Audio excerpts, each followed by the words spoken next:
ओम नमः शिवाय। नमस्कार। और आपके अपने ज्योतिष चैनल पर आपका हार्दिक स्वागत है। मैं आपका ज्योतिषी मित्र एक बार फिर से उपस्थित हूँ आकाशीय ग्रहों की चाल का विश्लेषण लेकर। मैं हृदय से कामना करता हूँ कि आप सभी स्वस्थ हो, आनंद में हो और देवों के देव महादेव की कृपा दृष्टि आप सब पर सदैव बनी रहे। दोस्तों, क्या आपने कभी शांत बैठकर बहती हुई नदी को देखा है? वो कभी रुकती नहीं, कभी थकती नहीं। उसका स्वभाव है निरंतर आगे बढ़ते रहना। रास्ते में कभी उसे समतल मैदान मिलता है तो वो शांत और निर्मल होकर बहती है, और कभी ऊंचे ऊंचे पहाड़ और चट्टानें आती हैं तो वो उनसे टकराकर शोर करती हुई अपना रास्ता बनाती हुई फिर भी आगे बढ़ती जाती है। हमारा जीवन भी ठीक इसी नदी की तरह है। इसमें भी सुख, शांति और सहजता के समतल मैदान आते हैं, और फिर अचानक चुनौतियों, संघर्षों और बाधाओं के पहाड़ भी सामने आ खड़े होते हैं। कई बार हम इन चुनौतियों को देखकर घबरा जाते हैं। हमें लगता है कि जीवन रुक गया है, हम शायद आगे नहीं बढ़ पाएंगे। लेकिन यही जीवन का सबसे बड़ा सत्य है कि प्रवाह कभी रुकता नहीं। और यहीं पर वैदिक ज्योतिष एक प्रकाश स्तंभ, एक मार्गदर्शक की भूमिका निभाता है। ये हमें ये नहीं कहता कि आपके रास्ते में चट्टानें नहीं आएंगी, नहीं। ये हमें उन चट्टानों के आने की पूर्व सूचना देता है। ये हमें बताता है कि नदी का प्रवाह कब तेज होने वाला है और कब धीमा। ये हमें सिखाता है कि जब लहरें तेज हों तो अपनी नाव को कैसे संभालना है, और जब प्रवाह शांत हो तो उस अवसर का लाभ उठाकर अपनी गति को कैसे बढ़ाना है। ये हमें ब्रह्मांडीय ऊर्जाओं के साथ सामंजस्य बिठाकर जीना सिखाता है। ये राशिफल आपकी चंद्र राशि यानी मून साइन पर आधारित है, क्योंकि वैदिक ज्योतिष में मन और भावनाओं के स्वामी चंद्रमा को ही लग्न मानकर भविष्य का आकलन सबसे सटीक माना जाता है। तो चलिए, इसी ज्ञान की रोशनी में हम आज विशेष रूप से बात करने जा रहे हैं राशि चक्र की पहली और सबसे ऊर्जावान राशि मेष राशि के बारे में। हम बहुत गहराई से विश्लेषण करेंगे कि 28 अगस्त से लेकर 17 सितंबर 2025 तक की ये अवधि आपके जीवन की नदी को किस दिशा में ले जाने वाली है। हम हर एक छोटे बड़े ग्रह गोचर के पीछे छिपे क्यों को समझेंगे और जानेंगे कि यह आपके जीवन के हर महत्वपूर्ण पहलू, आपका स्वास्थ्य और व्यक्तित्व, आपका करियर और व्यापार, आपकी आर्थिक स्थिति, आपके प्रेम और वैवाहिक संबंध और आपकी शिक्षा पर क्या प्रभाव डालने वाला है। तो आराम से बैठ जाइए और चलिए इस दिव्य यात्रा पर मेरे साथ। मेष राशि वालों, किसी भी भविष्यवाणी को समझने से पहले उस मंच को समझना जरूरी है जिस पर ये सारी घटनाएं घटित होने वाली हैं। आपकी कुंडली में कुछ बड़े और धीमी गति से चलने वाले ग्रह एक स्थायी पृष्ठभूमि, एक कैनवास तैयार कर रहे हैं। ये आपके जीवन की लॉन्ग टर्म थीम को दर्शाते हैं। ज्ञान, विस्तार और सौभाग्य के दाता देवगुरु बृहस्पति आपके तीसरे भाव में मिथुन राशि में विराजमान है। तीसरा भाव होता है साहस, पराक्रम, कम्युनिकेशन, छोटी यात्राएं और छोटे भाई बहनों का। यहां पर गुरु का होना ये दर्शाता है कि पिछले काफी समय से आपकी संवाद करने की क्षमता बहुत अच्छी बनी हुई है। आप अपनी बातों से लोगों को प्रभावित कर पा रहे हैं। आपके साहस में वृद्धि हुई है और छोटी यात्राओं से आपको लाभ मिलने की संभावनाएं बन रही हैं। कर्म फलदाता, न्याय और अनुशासन के ग्रह शनिदेव इस पूरी अवधि में वक्री अवस्था में आपके 12वें भाव में मीन राशि में रहेंगे। 12वां भाव व्यय, हानि, मोक्ष, विदेश और छिपे हुए शत्रुओं का होता है। यहां पर शनि का वक्री होना आपको बार बार अपने खर्चों का पुनर्मूल्यांकन करने के लिए कह रहा है। यह एक आध्यात्मिक गोचर है जो आपको बाहरी दुनिया से थोड़ा ध्यान हटाकर अपने भीतर झांकने, आत्मचिंतन करने और अपनी कमजोरियों पर काम करने के लिए प्रेरित कर रहा है। मायावी ग्रह राहु आपके 11वें भाव में कुंभ राशि में है, जो लाभ का भाव है। ये एक बहुत ही शुभ स्थिति है जो ये दर्शाती है कि आपको अपने सोशल नेटवर्क, दोस्तों और बड़े भाई बहनों के माध्यम से अचानक लाभ प्राप्त होने के योग बने हुए हैं। वही केतु आपके 5वें भाव में सिंह राशि में है। 5वां भाव प्रेम, संतान, रचनात्मकता और सट्टा बाजार का है। यहाँ केतु का होना आपको इन मामलों में कुछ अलगाव या असंतोष महसूस करा सकता है और आपको इन विषयों की गहरी समझ की ओर ले जा रहा है। ये तो हुई मंच की सजावट। अब देखते हैं कि इस 20-22 दिनों की अवधि में इस मंच पर कौन कौन से मुख्य कलाकार यानी छोटे और तेज गति वाले ग्रह आ रहे हैं और क्या कहानी रचने वाले हैं। इस अवधि का जो केंद्रीय विषय है वो है ऊर्जा का स्थानांतरण। अवधि की शुरुआत में ग्रहों का मुख्य जमावड़ा आपके पंचम भाव में है, जो जीवन के आनंद, रचनात्मकता, प्रेम और बुद्धि का प्रतिनिधित्व करता है। लेकिन जैसे जैसे हम सितंबर के मध्य की ओर बढ़ेंगे, एक एक करके ग्रह आपके षष्ठम भाव में प्रवेश कर जाएंगे, जो सेवा, नौकरी, रोग, ऋण और संघर्ष का प्रतिनिधित्व करता है।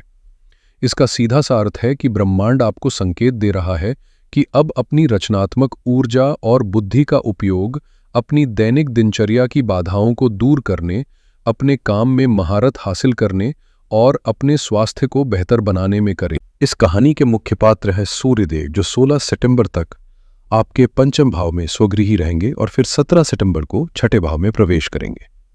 बुध ग्रह 30 अगस्त को आपके पंचम भाव में सूर्य के साथ युति करेंगे और फिर 15 सितंबर को छठे भाव में अपनी उच्च राशि कन्या में प्रवेश कर जाएंगे। आपके राशि स्वामी मंगलदेव 12 सितंबर तक छठे भाव में रहेंगे और फिर 13 सितंबर को 7वें भाव में प्रवेश करेंगे। और शुक्रदेव 14 सितंबर तक आपके चौथे भाव में रहेंगे और फिर 15 सितंबर को पंचम भाव में प्रवेश करेंगे। तो आप देख सकते हैं कि ये अवधि कितनी घटनाओं से भरी हुई है। चलिए अब एक एक करके जीवन के हर क्षेत्र पर इसके प्रभाव का गहन विश्लेषण करते हैं। मेष राशि वालों, आपके व्यक्तित्व और स्वास्थ्य के लिए ये अवधि एक रोलर कोस्टर की तरह हो सकती है, जिसमें उतार चढ़ाव दोनों है। अवधि की शुरुआत में यानी 28 अगस्त से सूर्य, जो ग्रहों के राजा और आपके आत्मा के कारक है, आपके पंचम भाव में अपनी ही राशि सिंह में बैठे हैं। ये आपके लिए एक अत्यंत शुभ स्थिति है। आपकी पर्सनालिटी में एक गजब का आत्मविश्वास, एक राजसी तेज और एक नैसर्गिक नेतृत्व क्षमता दिखाई देगी। लोग आपकी ओर आकर्षित होंगे, आपकी बुद्धि तीव्र होगी और आप सही निर्णय ले पाएंगे। लेकिन यहां एक परंतु है। आपके राशि स्वामी यानी आपके व्यक्तित्व के मुख्य ग्रह मंगल 12 सितंबर तक आपके छठे भाव में गोचर कर रहे हैं। छठा भाव होता है रोग का। मंगल एक अग्नि तत्व ग्रह है और इसका छठे भाव में होना आपके शरीर में पित्त और अग्नि को बढ़ा सकता है। इसका परिणाम क्या होगा? आपको पेट से जुड़ी समस्याएं जैसे एसिडिटी, अपच या पेट में जलन महसूस हो सकती है। रक्त संबंधी अशुद्धियां या त्वचा पर फोड़े फुंसी जैसी समस्याएं भी परेशान कर सकती है। इसलिए इस दौरान बाहर का तला भुना और मसालेदार भोजन करने से बचे। विशेषकर 8 से 13 सितंबर के बीच का समय स्वास्थ्य के लिए सबसे संवेदनशील चरण है। इस दौरान आपको अपने स्वास्थ्य को प्राथमिकता देनी ही होगी। छोटी सी भी लापरवाही बड़ी समस्या बन सकती है। यदि कोई पुरानी बीमारी है तो वह फिर से उभर सकती है। नियमित व्यायाम, स्वस्थ आहार और पर्याप्त नींद इस समय आपके सबसे बड़े मित्र होंगे। इसी बीच 7 सितंबर को एक दृश्य चंद्र ग्रहण भी लग रहा है। चंद्रमा आपके मन का कारक है। ग्रहण के प्रभाव से मन में एक अनजाना भय, बेचैनी और भावनात्मक अस्थिरता महसूस हो सकती है। इस दिन कोई भी बड़ा और महत्वपूर्ण निर्णय लेने से बचे।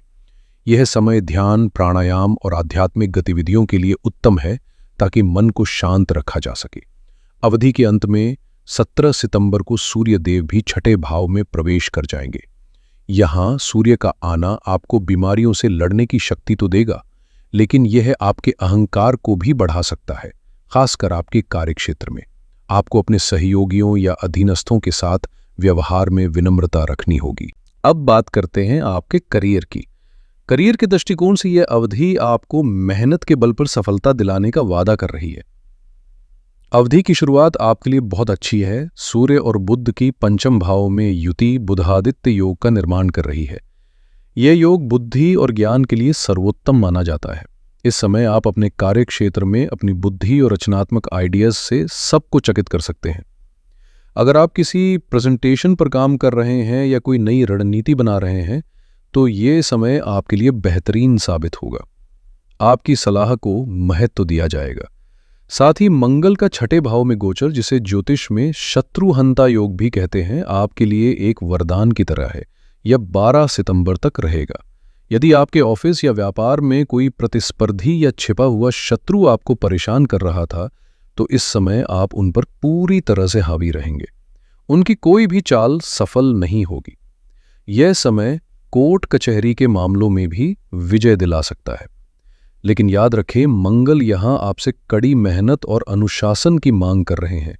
सफलता बिना मेहनत के नहीं मिलेगी।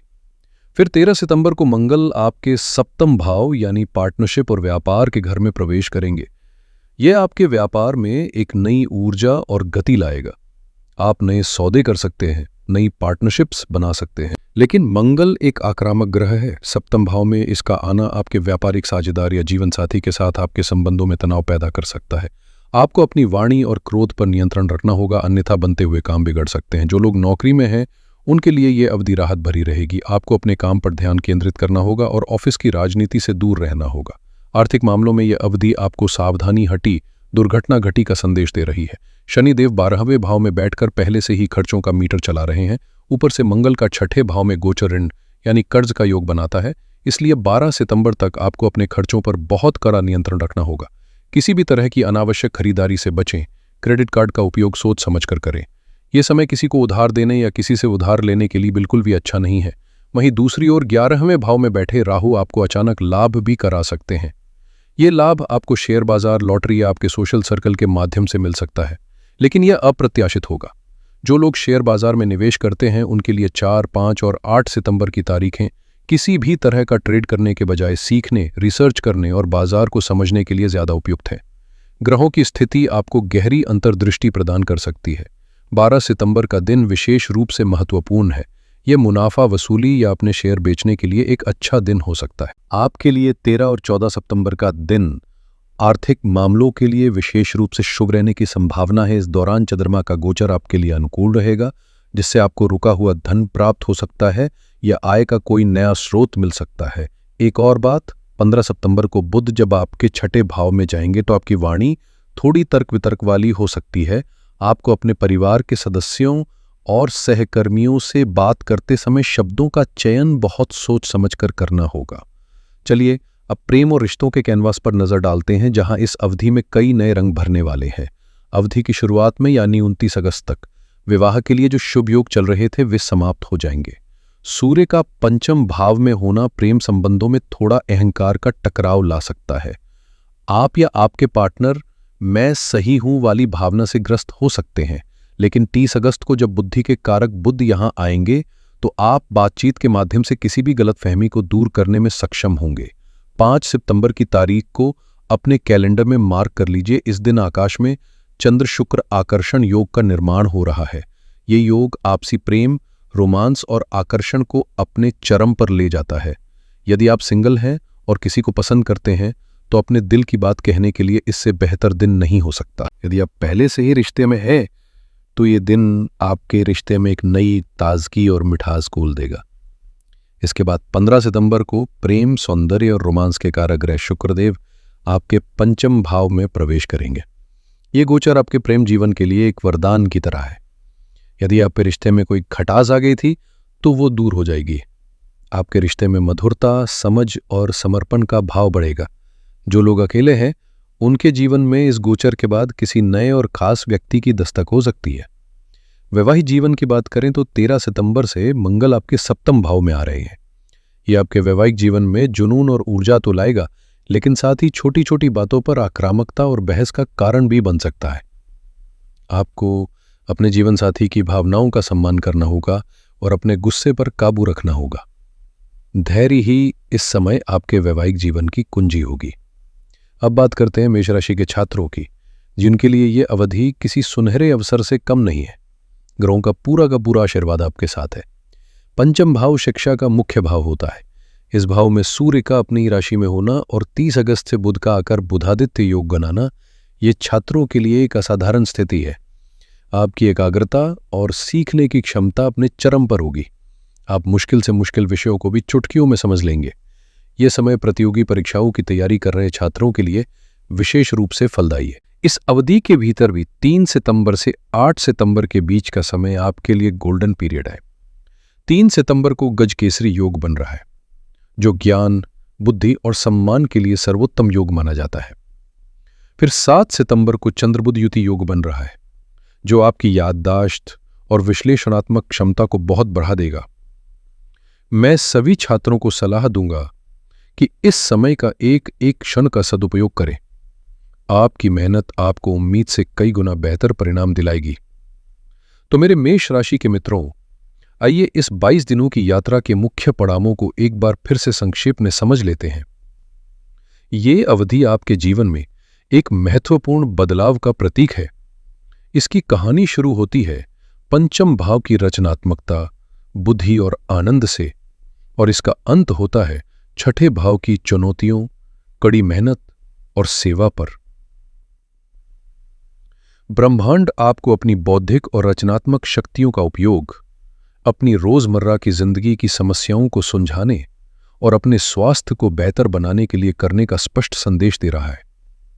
शुरुआत में रिश्तों और रचनात्मकता पर ध्यान दे और मध्य सितंबर के बाद अपने काम और स्वास्थ्य को प्राथमिकता दे। कुछ अत्यंत महत्वपूर्ण तिथियों को याद रखें।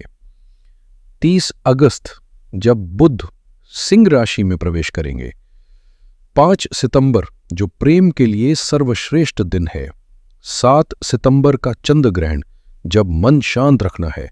8 से 13 सितंबर का रेड अलर्ट सप्ताह जब स्वास्थ्य का विशेष ध्यान रखना है।